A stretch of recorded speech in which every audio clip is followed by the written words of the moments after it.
तेलंगाना के जिले खम्मम के मनुगुरु में बीआरएस के दफ्तर में हमला, फर्नीचर तोड़फोड़ और नुकसान पहुंचाने के वाक़े के खिलाफ बीआरएस के कायदीन और कारकुनों ने एहतजाज किया। इस वाक़े पर बरहम बीआरएस कारकुनों ने अहम शाहरा पर एहतजाजी मुजाहरा किया। बीआरएस कायदीन ने इल्ज़ाम लगाया है कि कांग्रेस के गुंडों ने उनके दफ्तर पर हमला किया, जो एक काबिल मजम्मत हरकत है।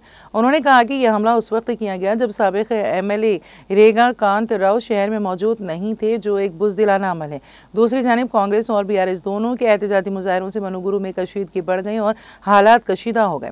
पुलिस ने सूरत हाल पर काबू पाने और ट्रैफिक में किसी किस्म की रुकावट न आने देने के इक़दाम किए। मनुगुरु डीएसपी रविंदर रेड्डी की निगरानी में मनुगुरु, बयारम और अश्वपुरम के सीआईस और एसआईस अपने अमले के साथ तैनात रहे।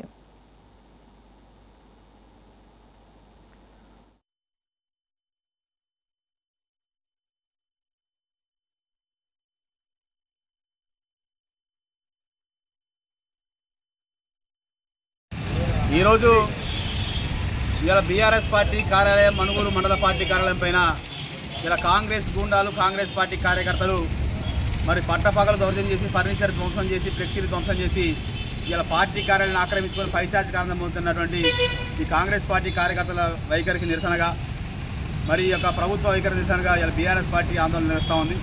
ఎందుకంటే గతంలో మరి రేగా కాంతారావు గారు చట్ట ప్రకారం పార్టీ మారిన తర్వాత ఆ యొక్క ఆఫీసును కూడా రేగా కాంతారావు గారు మరి అప్పటి నుంచి చట్ట ప్రకారం స్వాధీనం చేసుకొని ఇలా డాక్యుమెంట్లు అయితే ఏంటి, పంచాయతీ పనులు అయితే ఏంటి, మిగతా అన్ని రకాలైనటువంటి నీటి పనులు అన్ని పనులు కూడా రేగా కాంతారావు గారు మీ పేరు మీద ఉన్నప్పుడు కూడా ఇలా గత 5 ఏళ్ల నుంచి కూడా ఇది party office, Congress party office అని కాంగ్రెస్ పార్టీలు కొట్లాడుతూ ఉంటే చట్ట ప్రకారం తేల్చుకోమని చట్ట ప్రకారం కూడా అన్ని రకాలైనటువంటి అనుమతులు, అన్ని రకాల ఆర్డర్లు కూడా రేగా కాంతారావు ఉన్నప్పటికీ కూడా ఇలా కావాలని జూబ్లీహిల్స్ ఎన్నికలు జరుగుతున్న తరుణంలో మనుగూరు మండలంలో, మనుగూరు నియోజకవర్గంలో ఉన్నటువంటి పార్టీ కార్యకర్తలు మొత్తం కూడా జూబ్లీహిల్స్ ఎన్నికల ప్రచారానికి వెళ్తే ఎవరు లేని సమయంలో కాంగ్రెస్ పార్టీ నాయకులు, కార్యకర్తలు ఇలా దౌర్జన్యం చేసి పార్టీ కార్యాలయంలో ఫ్లెక్సీలు ధ్వంసం చేసి, కుర్చీలు ధ్వంసం చేసి, పెట్రోల్ పెట్టి తగలబెట్టి కార్యకర్తల మీద దౌర్జన్యం చేసి దాడి చేసి ఇలా యొక్క ఆఫీస్ స్వాధీనపరచుకోవడం చాలా హేయమైన చర్య.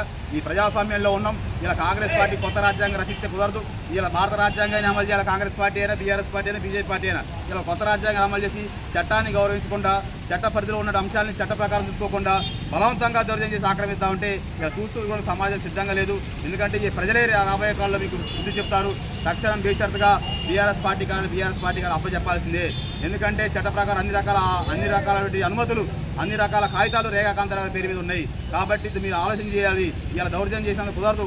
ఎందుకంటే ఇలా దౌర్జన్యం చేయాలంటే అనేక రకాల 10 ఏళ్లలో మేము కూడా ప్రభుత్వంలో ఉన్నప్పుడు అనేక రకాల దౌర్జన్యాలు చేయగలదు. కానీ ఏనాడు ఎక్కడ దౌర్జన్యం చేయలే. ఎందుకంటే మా మాజీ ముఖ్యమంత్రి కేసీఆర్ గారు మరి బీఆర్ఎస్ పార్టీ కార్యకర్తలు ఆ విధంగా నేర్పారు. ఎటువంటి ఇబ్బంది పెట్టద్దు, మనం జనం ఓట్లు ఇస్తే మనకి స్థాయికి వచ్చామని మన పార్టీ నాయకులు చెప్పారు. కాబట్టి ఇవాళ మీరు ఆ విధానాన్ని మర్చిపోయి అలానే అన్యాయంగా కార్యకర్తల మీద దౌర్జన్యం చేసి, ఆఫీసుల మీద దాడులు చేసి స్వాధీనపరచుకుంటా అంటే చూసుకోవడం కరెక్ట్ కాదు. కాబట్టి బేషరతుగా కాంగ్రెస్ పార్టీ క్షమాపణ చెప్పి దాన్ని బీఆర్ఎస్ పార్టీ ఆఫీస్ బీఆర్ఎస్కి ఇవ్వకపోతే భవిష్యత్తులో జిల్లా వ్యాప్తంగా ఆందోళన తప్పదు. ఇలా రేగా కాంతారావు గారు జిల్లా అధ్యక్షుడిగా ఉండి ఈ జిల్లాలో అనేక సమస్యల మీద, ఇలా రోడ్ల సమస్య అయితే ఏంటి, ఇలా డిఎంఆర్ఎఫ్ నిధులైన ఎన్టీపీసీ, బీటీపీఎస్, అదేవిధంగా నవభారత్, బీపీఎల్ అన్ని ఉన్నప్పుడు కూడా ఈ జిల్లాకు మొండి చేసి పెడుతున్నారు. ఈ జిల్లా సమస్యల మీద ఆందోళన చేస్తూ ఉంటే తట్టుకోలేక, ప్రజా సమస్యల మీద ఎప్పటికప్పుడు ఎక్కువ పెడతా తట్టుకోలేక ఇలా ఆఫీసుల మీద దాడి చేసి పైచార్జ్ కారణంగా కాంగ్రెస్ పార్టీ పొందుతూ ఉంది. దీన్ని